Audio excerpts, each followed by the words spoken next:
தமிழ்நாட்டில் இன்று வெயிலுக்கான orange alert விடுத்த வானிலை மையம் 13 மாவட்டங்களில் வெப்பம் அதிகரிக்கும் என கணிப்பு.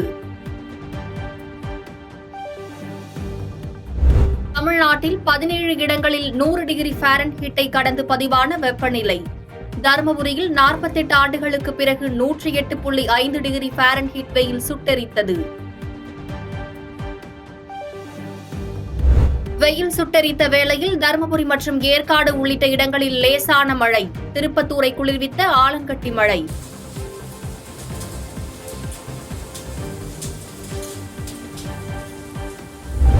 உத்தரப்பிரதேசத்தின் அமேதி, ரேபரேலி தொகுதிகளுக்கான காங்கிரஸ் வேட்பாளர் யார்? வேட்புமனு தாக்கலுக்கு கடைசி நாள் என்பதால் கட்சி தலைமை இன்று அறிவிக்கிறது. சேலம் அருகே இரு தரப்பினரிடையே வெடித்த மோதலில் 5 கடைகளுக்கு தீ வைப்பு.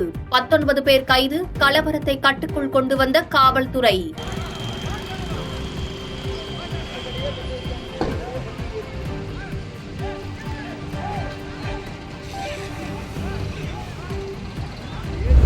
பெண்ணை துன்புறுத்தியதாக மேற்கு வங்க ஆளுநர் மீது திரிணாமுல் காங்கிரஸ் கட்சி பாலியல் புகார். தன்னை அவமதிக்கும் முயற்சி என ஆளுநர் அனந்தபோஸ் கண்டனம். காங்கிரஸ் கட்சியின் இளவரசரை நாட்டின் அடுத்த பிரதமராக்குவதற்காக பாகிஸ்தான் ஆர்வம். குஜராத்தில் பிரதமர் மோடி விமர்சனம். ஆபாச வீடியோ விவகாரத்தில் சிக்கிய பிரஜ்வல் ரேவண்ணாவுக்கு வாக்கு சேகரித்ததற்காக பிரதமர் மன்னிப்பு கேட்க வேண்டும். கர்நாடகாவில் பரப்புரையின் போது ராகுல் காந்தி வலியுறுத்தல். மக்களவைத் தேர்தலுக்கு பிறகு ராகுல் காந்தி காங்கிரஸை தேடி நடைபயணம் மேற்கொள்வார். மத்திய உள்துறை அமைச்சர் அமித் ஷா விமர்சனம். நாட்டிற்காக தனது குடும்பத்தினர் செய்த தியாகங்களை அறியாதவர் பிரதமர் மோடி என பிரியங்கா காந்தி விமர்சனம். மோடியின் கண்களுக்கு வாரிசு அரசியல் மட்டுமே தெரிவதாகவும் காட்டம்.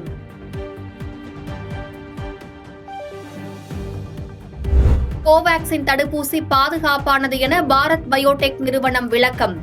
ரத்தம் உறைதல் உள்ளிட்ட எந்த பக்க விளைவுகளும் இந்த தடுப்பூசியால் ஏற்படாது என உறுதி.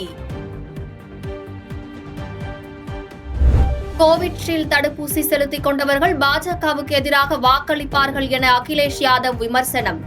தடுப்பூசி தயாரித்த நிறுவனங்களிடமிருந்து பாஜக நிதி பெற்றதாக குற்றச்சாட்டு. தேனி மாவட்டம் பெரியகுளம் அருகே மேற்கு தொடர்ச்சி மலைப்பகுதியில் பற்றி எரியும் காட்டுத்தீ. தொடர்ந்து பற்றி எரியும் காட்டுத்தீயால் 200 ஏக்கர் வனப்பகுதி சேதம். சென்னையில் வாகன நம்பர் பிளேட்டுகளில் ஸ்டிக்கர் ஒட்டியதாக 421 வழக்குகள் பதிவு. முதல் நாளில் 1,83,000 ரூபாய் அபராதம் வசூல். ராஜஸ்தானுக்கு எதிரான போட்டியில் ஐதராபாத் அணி 1 ரன் வித்தியாசத்தில் த்ரில் வெற்றி. கடைசி பந்தில் விக்கெட்டை வீழ்த்தி வெற்றிக்கு வித்திட்ட புவனேஷ்குமார் ஆட்டநாயகனாக தேர்வு.